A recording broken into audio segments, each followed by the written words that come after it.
Hey everyone, I know it's been a while since I've done a live check-in update with you all, and I kind of wanted to have a free open conversations about how do we navigate burnout during the ecological crisis. For many of us, there is a series of unchecked mental health crises that we face in our work today, and due to the series of injustices that continuously are unfolding, it asks ourselves, how can we better support each other? And I wanted to share a little bit of my story as becoming a climate activist when I was younger and shifted to a climate educator role because that is something that really sustained myself. But one of the things that I constantly see in the content creator space is people not having enough time or resources to actually invest in themselves, meaning that they don't invest in sleep, they have a poor food eating routine, and they don't have other generational wealth to keep them going. And one of the things I've been wanting to kind of explore is what are the best ways to navigate burnout, and I kind of want to share my personal story so I hope it really helps others. When I was very young, I was always curious about the environment, and I didn't really know much about environmental education and environmental justice. It actually wasn't until high school when I learned about environmental justice. I believe I was 16 or 17 at the time. And I remember there was a school assembly that talked about how your race, class, and status really affect your health quality, and that kind of got me questioning about the own region where I grew up in San Fernando Valley in Los Angeles of like, is this actually true? And so you soon realize that a lot of the pollution, the noise pollution, the toxic chemicals that were being used in my own environment were actually a series of environmental justice. So that kind of like spurred my curiosity to jump into volunteering. And when I was 17, I volunteered for an environmental justice organization, not necessarily doing it with friends, but it was like with my family or like cousins and things like that. And a lot of the things I did was surveying, doing surveys for people or asking or translating surveys via Spanish to English. Of course, my Spanish is not perfect, but it's really well to get me around. And that, I think, kind of started my curiosity of like, what does an activism mean? As I entered college, I didn't really identify with the word activist. I often felt that there was a lot of unique critical points on the term activism, right? Someone who takes social change for something that is continuously hurting others. And I've always really kind of identified with myself as a truth seeker, someone that is constantly looking for the truth or for the answers. But in itself, being in young climate activist spaces, I started to realize how much of a lot of us were lacking a lot of generational knowledge. And I think I took that time when I was in my 18, 19, 20, I really took the time to understand like what is it exactly that I'm trying to do and what is exactly am I learning, right? Like a lot of people can maybe define the term climate change, but a lot of people do not know the connection between climate change and their own culture and how that affects their narrative.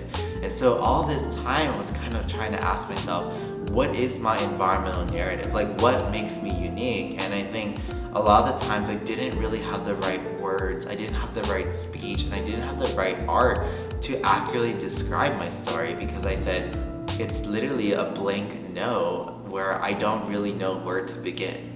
So some of the things I saw in the climate youth space when I was in college is that there are a lot of asymmetrical power imbalances that create hierarchies.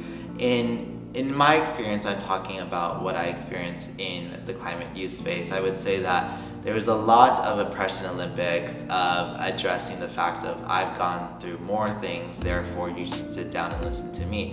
And I think it's really important to kind of address, like in a lot of environmental spaces, the idea of colorism, racism, the isms that exist, the phobias that permeate, the anti-blackness that is really within environmental movements is so prevalent, and I think that there needs to be a common acknowledgement of trying to understand that we are in a moment of unlearning and relearning new structures, and we may consciously or unconsciously be perpetuating these types of isms and phobias in our work, and I definitely still do, and I'm trying to unlearn those things. And that's something that really takes a lot of, not courage, but a really hard look within your work and say, you haven't been doing enough.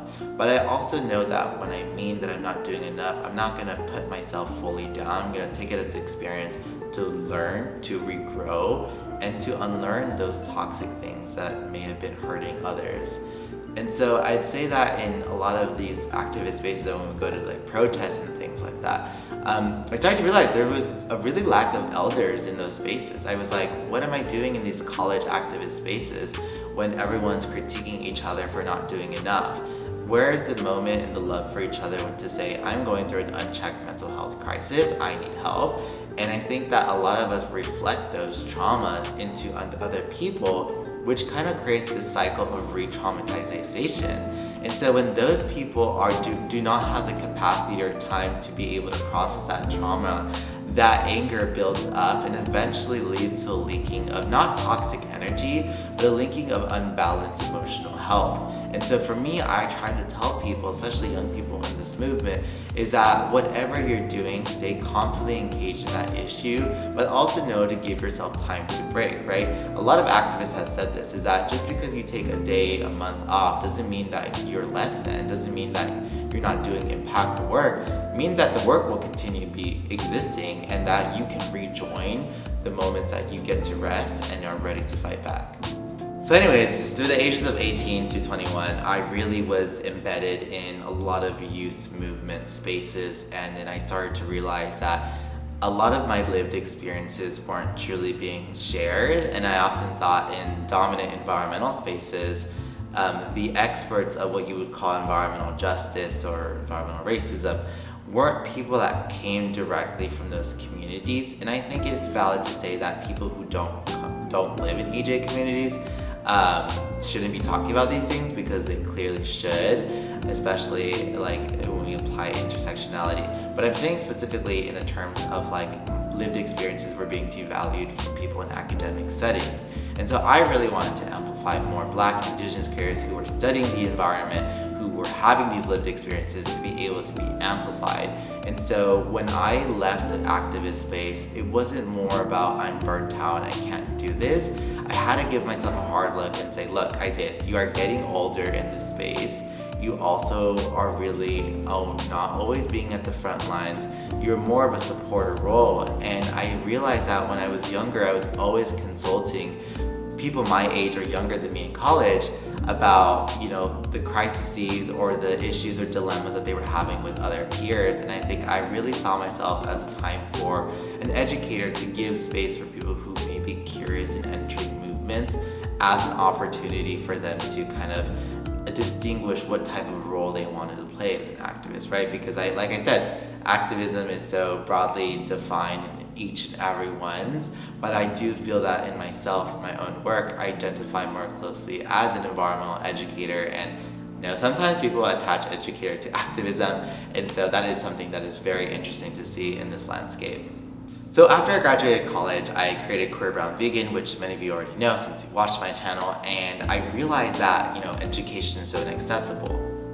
One of the things I got into content creation in 2019 is the amount of labor and stress I put on myself in the last 3 years, right? 2019 was fun. It was a fun year where I was creating content not to be someone, but to create content just to put it out there for fun. And then it started to get more stressful as partnerships came in, as the legitimacy of my work was being amplified more in different spaces, as I was being invited to these speaking events, and I realized how much it was a fun time for me, but how also unsustainable it was.